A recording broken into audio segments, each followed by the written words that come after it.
तो हमें पूर्ण विश्वास हो गया कि अब कोई दिक्कत नहीं है।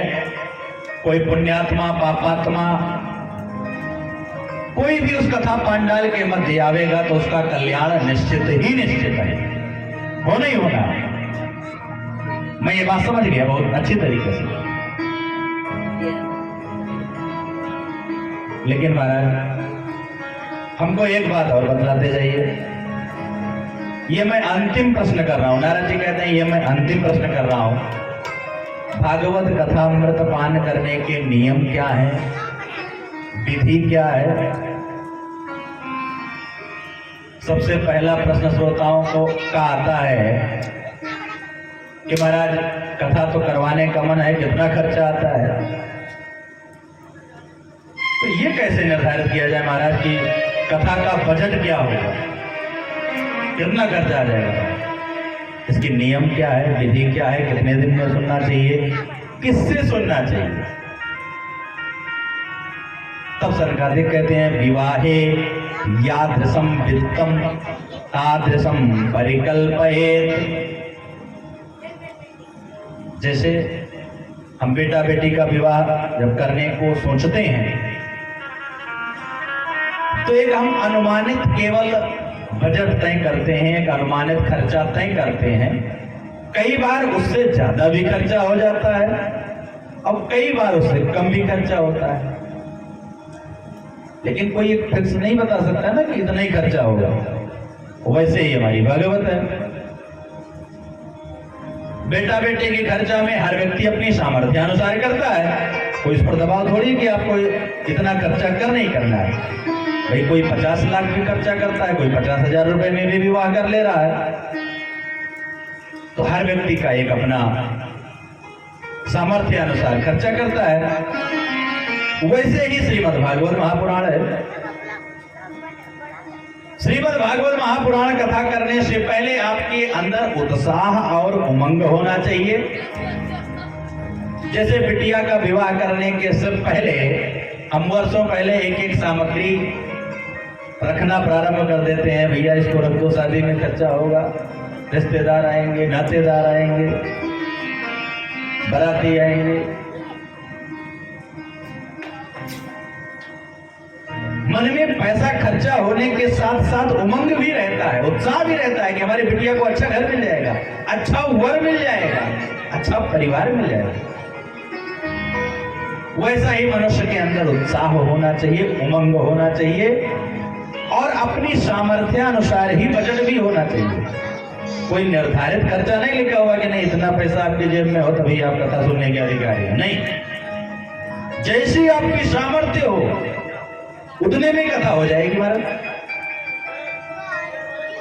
चाहे जितना ज्यादा आप पैसा खर्चा करना चाहते हैं तो कम है, जितना कम खर्चा करना चाहते हैं उतना ज्यादा है। सबसे पहले सुंदर व्यासपीठ का निर्माण होना चाहिए। किसी संत महापुरुष के चरणों में निवेदन करके विरक्तो वैष्णवो विप्रो वेद शास्त्रम विशुद्ध कृत दृष्टांत कुशलो धीरो वक्ता कार्यो निजस्पृहा। जो विरक्त भी हो, विद्वान भी हो और विप्र भी हो। ये और खास बात क्या है, कथावाचक का ब्राह्मण होना अनिवार्य है। ये इसलिए कहना पड़ रहा है, ये कहने की तो बातें नहीं है क्योंकि ब्राह्मण ही प्रायः कथा कहते थे, लेकिन परिवेश बदल रहा है। कथावाचक अन्य भी लोग कथा कर रहे हैं तो उनसे आप प्रवचन सुनिए, कोई दोष नहीं है। लेकिन अगर आप सकाम अनुष्ठान कर रहे हैं तो विरक्तो वैष्णवो विप्रो, ये भागवत कहती है। वैष्णव हो, भगवान कन्हैया को ही मानने वाला हो, उसी से भागवत सुनने हैं। अब सैव्य परंपरा से आप कथा भागवत थोड़ी सुन सकते हैं। और विप्र भी हो, वेद शास्त्रम विशुद्ध चित्र, जो वेद का, शास्त्र का, महापुराण का विशुद्ध उच्चारण कर सके। दृष्टांत कुशलो धीरो, अपनी बात को उदाहरण दृष्टांत दे देकर समझा सके। भाई हम कथा सुनाकर 7 दिन चले जाएं, आपके पल्ले कुछ पड़े ही नहीं। काम तो हम तब भी कर रहे हैं जब आपके पल्ले नहीं पड़ रही तब भी। लेकिन अगर वही आपकी बात समझ में आए, दृष्टांत कुशलो धीरो, जिस विधि से समझ में आए, दृष्टांत देने में निपुण हो, वक्ता कार्यो निःस्पृशः, ऐसे ब्राह्मण का वर्ण करके आपको कथा को प्रारंभ करना चाहिए। तुम्हारा शरीर के क्या नियम है? तो कहते हैं भोजनम तु वरम मन्ये कथा श्रवण कारकम, नोपवासो वरम प्रोक्ता कथा विघ्न करो यदि। उपवास रखने में यदि कथा बाधित होती हो तो उपवास का कोई नियम नहीं है। शरीर आपकी जिस विधि से अनुकूल हो वो व्रत आप ले। संभव हो तो दोनों समय व्रत रखें, न संभव हो तो प्रातःकालीन से कथा श्रवण करने तक व्रत रखें। कथा श्रवण के उपरांत आप भोजन कर लें। अगले दिन फिर कथा प्रातःकालीन से लेकर कथा श्रवण कालीन तक आप व्रत रखें। न संभव हो आप दोनों टाइम भोजन करें, तीनों टाइम करें। शरीर आपका जैसे स्वस्थ रहे, विकार ना आवे, इसलिए व्रत का विधान है। व्रत का कोई भागवत में नियम नहीं लिखा है। जैसे आपका शरीर सधे, सुखरूप प्रबोधज्ञा सर्वशास्त्र विशारदम एतत् कथा प्रकाशेन मदगानम विनेशयत। व्यास के रूप में साक्षात सुखदेव बाबा का दर्शन करें और यही मेरे पूरे जीवन की नैया को पार लगा सकते हैं, ऐसा मन में भाव रखें उस कथा वक्ता के प्रति जिससे आप कथा श्रवण करें। सम्मान उसके प्रति कि सुख रूप प्रबोधज्ञ, ये सुख स्वरूप है, सुखदेव बाबा है, यही हमारे अज्ञान अंधकार को यही दूर कर सकते हैं। जो हमारे अंदर अज्ञान का अंधकार व्याप्त है उसको ये अपने ज्ञान का प्रकाश जला करके यही दूर कर सकते हैं।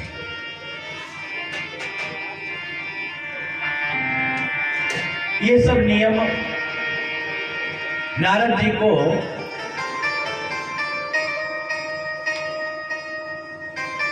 श्री सनकादिक सनक सनंदन सनातन सनत कुमार बता ही रहे हैं। नारद जी ने कहा महाराज एक सप्ताह तक व्यक्ति को खाली कथा ही श्रवण करना चाहिए कि कुछ पूजन पाठ के भी नियम है? तो करें नहीं, एक कर्मकांडी ब्राह्मण हो जो पूजन पाठ श्रीमद् भागवत की मूल संहिता का पारायण करे, एक ब्राह्मण हो जो भगवान के द्वादशाक्षर मंत्र का जाप करता रहे। कथा में अगर कुछ रोचकता की कमी हो, जैसे औषधि पान करते समय, औषधि मतलब दवा खाते समय अगर दवा कड़वी है तो वैद्य सलाह देता है, डॉक्टर सलाह देता है कि शहद में मिलाकर इसको चाट लेना, तो आपको कसैला भी नहीं लगेगा, तीखा भी नहीं लगेगा और आपकी मर्ज भी ठीक हो जाएगी।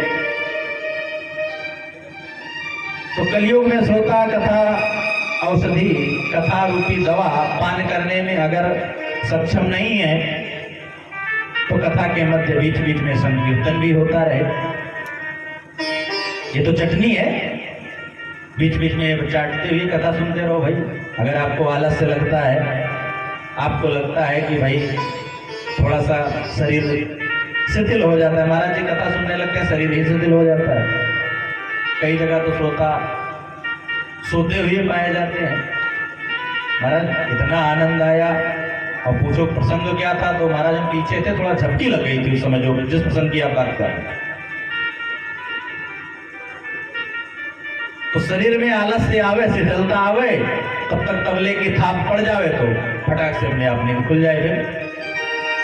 तो इसलिए संगीत रूपी चटनी भी बीच बीच में लग जावे। अरे जैसे महाराज संगीत की बात की तैसे नारद जी ने तो अपनी वीणा संभाल ली।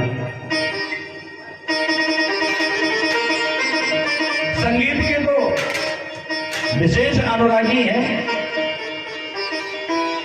कथा के मध्य श्री प्रहलाद जी प्रकट हो गए, ताली बजाने लगे। श्री सुखदेव बाबा प्रकट हो गए। भाई उनको तो कुछ आता जाता नहीं था, वो जय हो बलिहारी कह करके उत्साहवर्धन करने लगे। अपने दिव्य कंठों से श्रीमद् भागवत कथा के दिव्य श्लोकों का ही गायन करने लगे। कहानी सुनहि अनुमोदन करहि, सबकी विशेष भूमिका होती है। भाई जिसको जो विद्या प्राप्त है वो उस विद्या का गान कर रहा है। प्रहलाद स्थलधारधारी तरलिगतया जोद्धवस्कांशधारी, वीणाधारी स्वररसी सपुरुषकसलदया राग करतार अर्जुनः, इंद्रो वादी मृदंग देहकरः कीर्तनः ते कुमारः, यत्ताके भाववक्तः सरसरचनया व्यासपुत्रो बभूवः। सनकादिक खड़े हो गए अपने स्थान से।